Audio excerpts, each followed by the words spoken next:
Dear students, अस्सलाम वालेकुम। हम में से अक्सर लोगों को वेक्टर का जो कंसेप्ट है वो बड़ा मुश्किल लगता है। हमें समझ नहीं आती कि वेक्टर क्या होता है।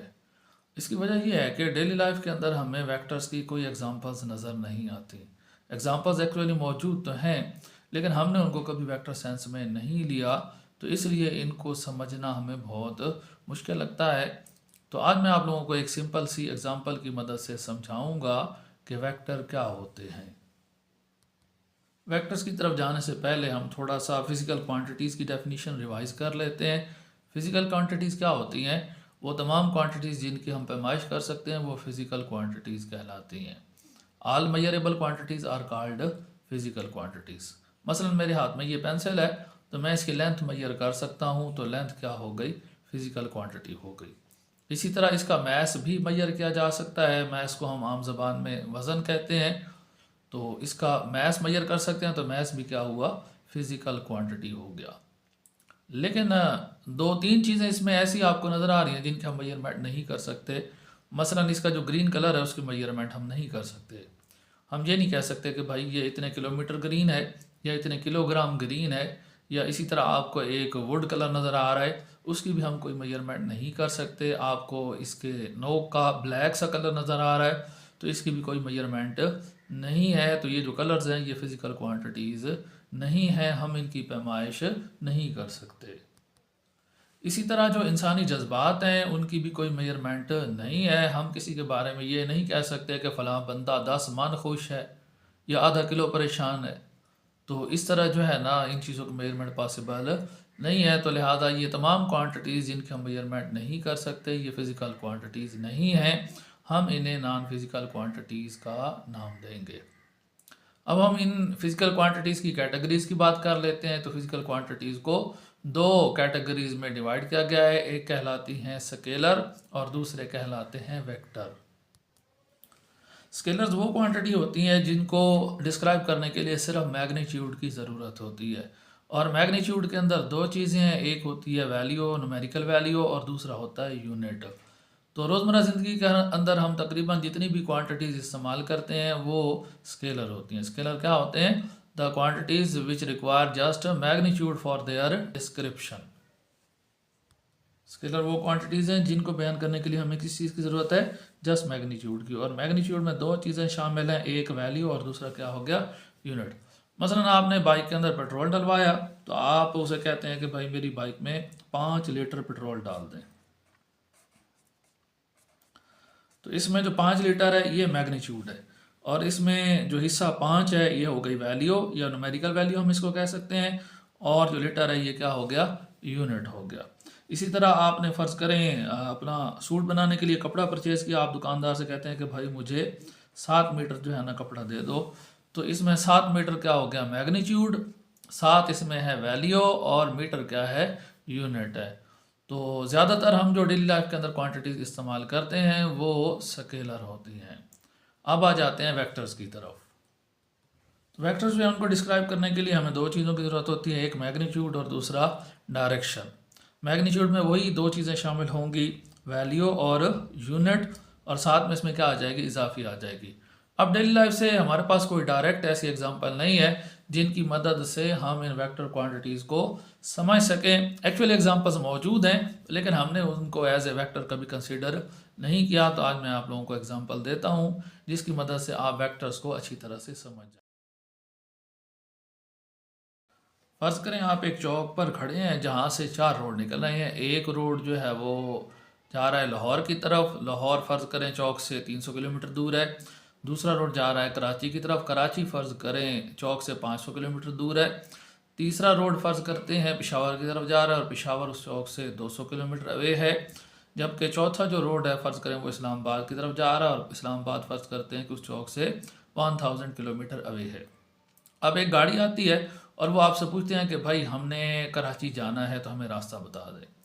तो आप उन्हें कहते हैं कि भाई आप यहाँ से ना 500 किलोमीटर आगे चले जाएं तो आप कराची पहुँच जाएंगे। आप क्या कहते हैं कि भाई आप यहाँ से 500 किलोमीटर आगे चले जाएं तो आप कराची पहुँच जाएंगे। क्या आपने उन्हें रास्ता दुरुस्त बताया है? क्या वो कराची पहुँच जाएंगे? नहीं, आप लोगों ने उन्हें रास्ता दुरुस्त नहीं बताया, कंप्लीट नहीं बताया। ज़रूरी नहीं है कि वो कराची पहुँचे, उसकी वजह यह है कि उन्हें तो पता नहीं है कि कराची किस तरफ है। तो लिहाजा अगर वो इधर चल पड़े, वो कराची नहीं पहुँचेंगे, पेशावर पहुँच जाएंगे। अगर वो दाईं तरफ चले जाते हैं तो फिर वो लाहौर पहुँच जाएंगे। अगर वो नीचे की तरफ चले जाते हैं तो फिर इस्लामाबाद पहुँच जाएंगे। बाई चांस अगर वो लेफ़्ट साइड पर चलते हैं तो फिर वो कराची पहुँचेंगे। तो आपने उन्हें रास्ता क्लियर नहीं बताया, कन्फ्यूजन है। इस कन्फ्यूजन को दूर करने का एक तरीका है, या तो आप लेफ़्ट साइड पर इशारा कर दें उन्हें कि भाई आप लेफ़्ट साइड पर 500 किलोमीटर चले जाएं तो आप कराची पहुंच जाएंगे।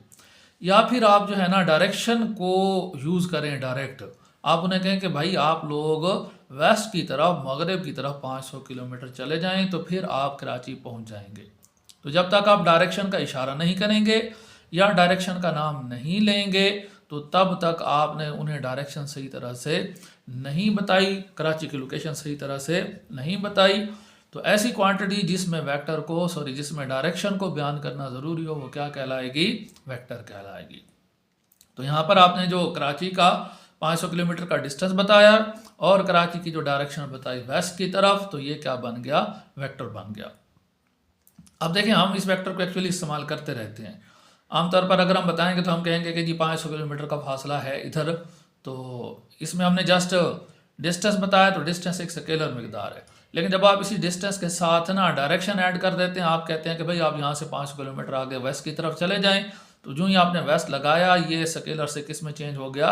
वेक्टर में। और अब इस वेक्टर का नाम क्या है? डिस्प्लेसमेंट है। चीज़ वही है, जब आप 500 किलोमीटर कह रहे हैं तो तब है स्केलर और तब इसका नाम है डिस्टेंस। लेकिन जैसे ही आपने 500 किलोमीटर वेस्ट की तरफ कह दिया या बाईं तरफ कह दिया, तो अब ये किस में कन्वर्ट हो गया? वेक्टर में कन्वर्ट हो गया। अब इसका नाम भी चेंज हो गया। अब हम इसको डिस्टेंस नहीं कहते, अब हम इसको क्या कहते हैं? डिस्प्लेसमेंट कहते हैं। और ये एक वेक्टर क्वांटिटी हो गई। ठीक हो गया? अच्छा, इसी तरह फ़र्ज़ करें रोड बिल्कुल सीधा है, आप जो है वो वेस्ट की तरफ चलते हैं। आप कहते हैं कि भाई हमने वेस्ट की तरफ अपनी गाड़ी जो है ना वो 100 किलोमीटर पर आवर के हिसाब से चलाई, तो 5 घंटे में हम कराची पहुंच गए। अब अगर आप इसमें डायरेक्शन का जिक्र नहीं करेंगे तो इसी का नाम होगा स्पीड। आप कहेंगे कि हमने गाड़ी चलाई 100 किलोमीटर फी घंटा से, तो ये क्या हुआ? ये हुई स्पीड, और स्पीड एक स्केलर मिकदार है। लेकिन अगर आप कह दें कि हमने गाड़ी चलाई 100 किलोमीटर फी घंटा मगरब की तरफ, वेस्ट की तरफ, तो जैसे ही आपने इसमें डायरेक्शन ऐड की, अब ये स्केलर क्वांटिटी नहीं रही, अब ये वेक्टर बन गई है और इसका नाम भी क्या हो गया? चेंज हो गया। और अब इसका नाम हो गया वेलोसिटी। यानी कि वेलोसिटी कोई इतनी नई और डिफरेंट चीज़ नहीं है, बस उसी स्पीड के साथ जब आप डायरेक्शन का इजाफा कर देते हैं तो वही स्पीड वेलोसिटी बन जाती है। और स्केलर से उसका कंसेप्ट कौन सा हो गया? वेक्टर वाला कंसेप्ट हो गया। इसका मतलब ये हुआ कि हम रोज़मर्रा ज़िंदगी के अंदर वेक्टर्स इस्तेमाल करते हैं, लेकिन हमने कभी वेक्टर्स को वेक्टर वाले कंसेप्ट में लिया नहीं है। क्योंकि अक्सर हम डायरेक्शन को अंडरस्टैंड कर रहे होते हैं या डायरेक्शन का जिक्र कर रहे होते हैं, लेकिन वो हम इतना वाज़ेह तौर पर जिक्र नहीं करते।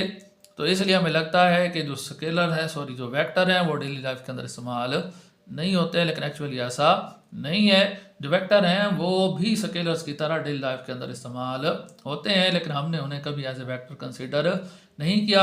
हमने उनकी जो डायरेक्शन है उसको इतना वाज़ेह तौर पर बयान नहीं किया, लेकिन हम बहुत सारी क्वांटिटीज़ के साथ डायरेक्शन इस्तेमाल करते हैं या ऑटोमेटिक उनके साथ डायरेक्शन इन्वॉल्व होती है।